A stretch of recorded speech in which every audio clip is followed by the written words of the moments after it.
If you watch Chelsea play right now and you still don't think we need to invest in some experienced players, you are an absolute fool. Yes, guys, welcome back to another video. Welcome to the George Benson football channel. Chelsea Football Club are about to undertake yet another rebuild with a summer expected with 7 to 8 players being sold in the ever-continuing merry-go-round of transfers that come in and as a result come out of Chelsea Football Club. And today I want to discuss how it's probably the right thing to sell 7 or 8 players this summer. And yes, there is a bit of happiness inside of me that we can realise that we've spent a lot of money on a lot of rubbish. And as a result of that, we need to sell these players. But at the same time, okay, if we are going to allow the same people that have been in charge of the other rebuilds across the other summers that we've been seeing in the past 3 years with no trophies, then what's the point? That's what I want to discuss here today, because the latest news coming out of Chelsea is that this summer we are going to sell 7 or 8 players in order to fund the signing of a striker. That's what we're led to believe at the moment. We've obviously already signed Quenda and Esugo. We heard about those signings last week. Quenda for 2026. Esugo is expected to come in this summer to be a part of the Chelsea squad for next season, which, fingers crossed, it doesn't mean that Andre Santos is going to be sold. If Santos gets sold, man, without ever getting a chance at Chelsea, I'm going to be absolutely fuming. That kid is something special. If you didn't see the goal that he scored this weekend for Strasbourg, it's unreal. I'm telling you now, Andre Santos, Rossignol, the manager of Strasbourg, says he might be the best midfielder in France. It might actually be true. He's genuinely playing out of his skin. I think it's his 8th or 9th goal this season. But if Esugo comes in, best believe at the moment, there's probably a chance that Santos could be sold. We're hearing he won't be. I hope he won't be. But the big problem here with this whole sell 7 or 8 players thing is that what that actually means, we can't run away from this, guys. You can't just run away. Despite it being the right thing, we have to understand that that is a rebuild. If you sell 7 or 8 players in one window, you can't just sell 7 or 8 players from this squad and not bring more in. You just can't. Obviously, Kendry Pires is coming. Esteval is coming. Esugo is coming. That's 3 players. So we still need more. Vega's going to come back. So if he's in the squad, we still need 4 to replace 8. You can't get rid of all of these guys and not bring more in. That is, unfortunately, the reality that we're dealing with. And if we don't bring more players in to replace the ones that we sell, then looking at Chelsea's injury record, looking at the history of the players that we've got, we are not going to have a squad that can compete next season. So based on just basic mathematics, this is going to be another summer of a rebuild. So how on earth can Bluco, Bedad Egbali, Todd Bowley, Felicia, all of these guys, right?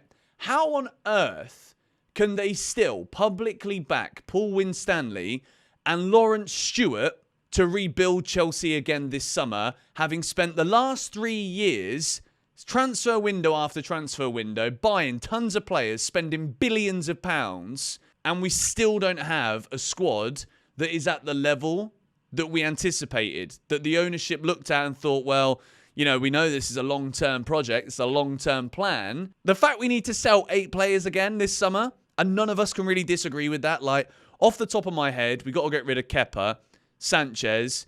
We've got to get rid of Chilwell, as much as it pains me to say it. We do. Disasi's got to go. Chukwuemeka's probably going to go. Sterling's got to go. Broya's got to go.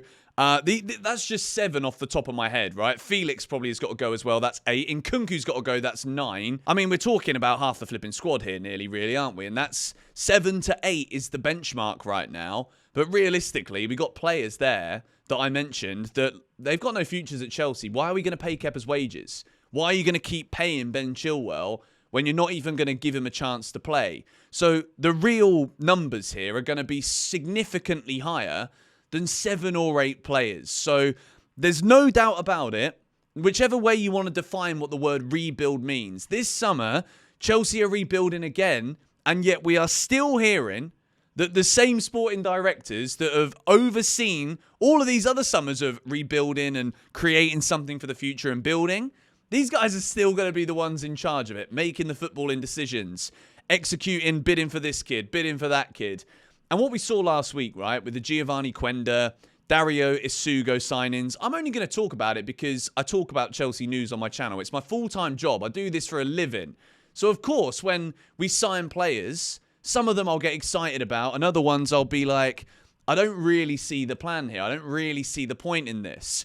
When it comes to the midfield, I do think a midfield that has a fit Romeo Lavia, that's such obviously like a hypothetical scenario. But if Lavia stays fit, Lavia, Caicedo, Enzo Fernandez, Andre Santos, that's a decent midfield for me. Kieran Dewsbury Hall is probably going to be sold too, by the way. So that takes us to 10 players. And Dario Isugo, whether or not this kid is going to be any good, apparently he's like Caicedo, but that's 5 players for 2 positions. I'm okay with that. And then across the back line, then you sprinkle in hopefully a bit of experience in there. You sprinkle in a bit more of quality in goal. Like, look, after what we saw from Sanchez yesterday, we need a flipping goalkeeper. Don't allow Maresca's bullshit of, we're happy with them. No, you're not, mate. You're not happy with them. If you were to have an opportunity to sign any other goalie in the league right now, and like it didn't matter, you would. You would. Sanchez is, in my opinion, the worst goalie in the league. Ramsdale plays for Southampton. He's a better keeper than Sanchez. I mean that. I genuinely mean it. So, Chelsea need a new goalie. We need new defenders. But most importantly, we do need that elite striker. So, this summer, if we're going to sell, let's call it 10 players, because I've already reeled off 10 names today that you probably agree with me are going to be sold. Surely from this point now, we've got to be very, very clear with what we do here, because I genuinely feel as though the more summers where we have this merry-go-round and in and outs of youthful players, the deeper this chasm gets of Chelsea's failures. The deeper this, like, where could Chelsea's ceiling be? It gets lower and lower every single year that we don't bring in experience to the team. Because the same problems will come to the fold year after year. The reason Chelsea lost to Arsenal yesterday was because there was not a single player out there that was able to grab the game by the scruff of the neck and drag Chelsea from a losing position. We were playing like we were 2-0 up, but we hadn't scored and hadn't had a proper shot on target, apart from one from Marc Cucurella. It's actually so alarming that is how all of us are probably watching that game yesterday. Yet we're hearing that it was good, that we played well. Do you know what I mean? Like, my hair's all over the flipping gaff today. Just got off the tennis court. But we keep hearing all of this stuff, and I see right through it. And I think a lot of you lot do as well. So when it comes to this rebuild this summer, the one thing that needs to happen above all else, I have said, I want the ownership gone. The reason I want the ownership gone is because of how they allow this to happen, right? Paul Winstanley and Lawrence Stewart are employed by the ownership of Chelsea Football Club. They are the ones who have given these guys the reins to run this club, to make the executive footballing decisions, to say yes to buying him, yes to selling him, and no to buying him. This is all down to the sporting directors, but it's facilitated by the ownership. So let me know how you feel about this in the comments down below, because if you do agree with the fact that Chelsea are going to sell 7 to 8, probably more players this summer, which I think we all agree on that does mean that we're rebuilding again. Maresca